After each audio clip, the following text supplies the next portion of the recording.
Calvary Church in Clearwater, Florida, has been in the process of expanding their church to Pittsburg, Pennsylvania. About 3 years ago, I overheard a conversation between two gentlemen, and they were talking about Pittsburg, and it grabbed my attention. And what that turned out to be was the North American Mission Board was changing the way they were doing things as far as what they call SEND, S-E-N-D, cities. In that conversation, when I heard the word Pittsburgh, I then kind of put myself into the conversation. I said, well, what about Pittsburgh?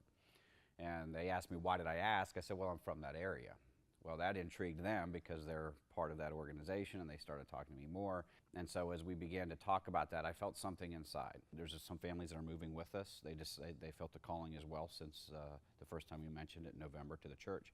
So they have met with me, so I'm kind of trying to build a church already with them. And then as we move up there, we will start to meet in small groups. But then what I'll be teaching them to do is to go out into the community. This is not about a notch in our belt. This is not about growing a congregation. This is about truly understanding the culture, the people, and wanting to help them. So therefore, we're going to take about a little over a year to build those relationships. I want to eventually grow those to where the people that I'm meeting with have their own groups, so that their small groups then have small groups. And so that by the time we launch a building, per se, in the fall of 2016, that we have groups upon groups that then come together for one large meeting group that we call commonly church.